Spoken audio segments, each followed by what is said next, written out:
ડીસામાં school van સંચાલકોએ આવેદનપત્ર આપ્યું। ડીસામાં સ્કૂલ વાન ચાલકોએ આવેદનપત્ર આપ્યું। રાજકોટમાં અગ્નિકાંડ થયા બાદ શાળાઓ ખુલતા પોલીસ તંત્ર દ્વારા સ્કૂલ વાન અને સ્કૂલ રિક્ષાઓ સામે કડકાઈથી કાર્યવાહી કરાતા ડીસામાં સ્કૂલ વાન સંચાલકો દ્વારા નાયબ કલેક્ટરને આવેદનપત્ર આપી પોલીસ દ્વારા કરાતી ખોટી હેરાનગીરી બંધ કરવા રજૂઆત કરવામાં આવી હતી। રાજકોટમાં ગેમ ઝોનમાં થયેલા અગ્નિકાંડ બાદ સરકાર દ્વારા ફાયર સેફટીના મુદ્દાને લઈ એક્શન લેવામાં આવી રહી છે, જેમાં હવે નાના બાળકોને સ્કૂલોએ લઈ જતી સ્કૂલ વાન અને સ્કૂલ રિક્ષામાં પણ સીએનજી કિટ હોવાથી ફાયર સેફટીનો મુદ્દો અગત્યનો બન્યો છે, જેમાં પોલીસ હવે સ્કૂલ વાનની પરમિટ કયા પ્રકારની છે, તેમની પાસે આરટીઓ રજિસ્ટ્રેશન, ફિટનેસ સર્ટી, વીમો, પીયુસી લાયસન્સ સહિતના કાગળો છે કે નહીં તેની બારીકાઈથી ચકાસણી કરી રહી છે, જેથી અનેક સ્કૂલ વાન ટેક્સી પરમિટ ન હોય, ખાનગી પરમિટ હોવાથી તેઓને હેરાનગતિ ભોગવવાનો વારો આવે છે। જેથી આજે ડીસાના સરદારબાગ સ્કૂલમાં વાન એસોસિએશન દ્વારા બેઠક યોજી ત્યારબાદ પોલીસ દ્વારા થતી ખોટી હેરાનગતિ સામે ડીસા નાયબ કલેક્ટરને આવેદનપત્ર આપવામાં આવ્યું।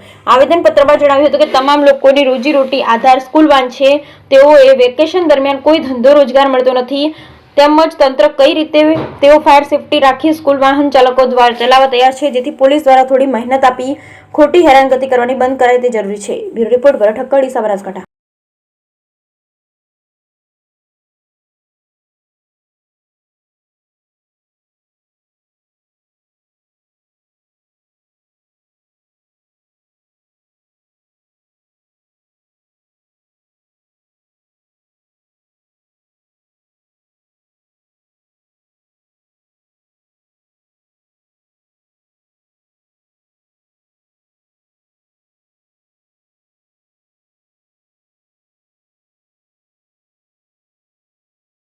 मेरा भाई स्कूल वेन मालिक मैं छेल्ला 20 વર્ષથી સ્કૂલ વેનનો ધંધો કરીએ છીએ અને ગાડીના બાળકો સારી રીતે લઈ જઈને લાવીએ છીએ।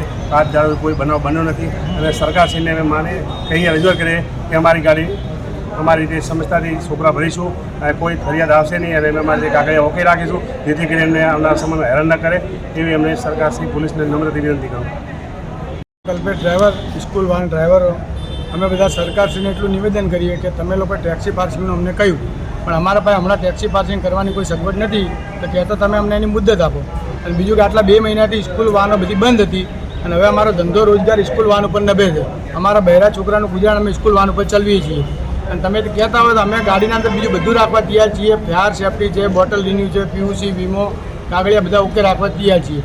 અને સરકાર એમ કહે છે કે તમે ઓછા બાળકમાં તૈયાર છે, પણ એ પ્રમાણે મોંઘવારીને ધ્યાનમાં રાખીને અમારે વાલી પાસેથી ભાડું લેવું કઈ રીતના?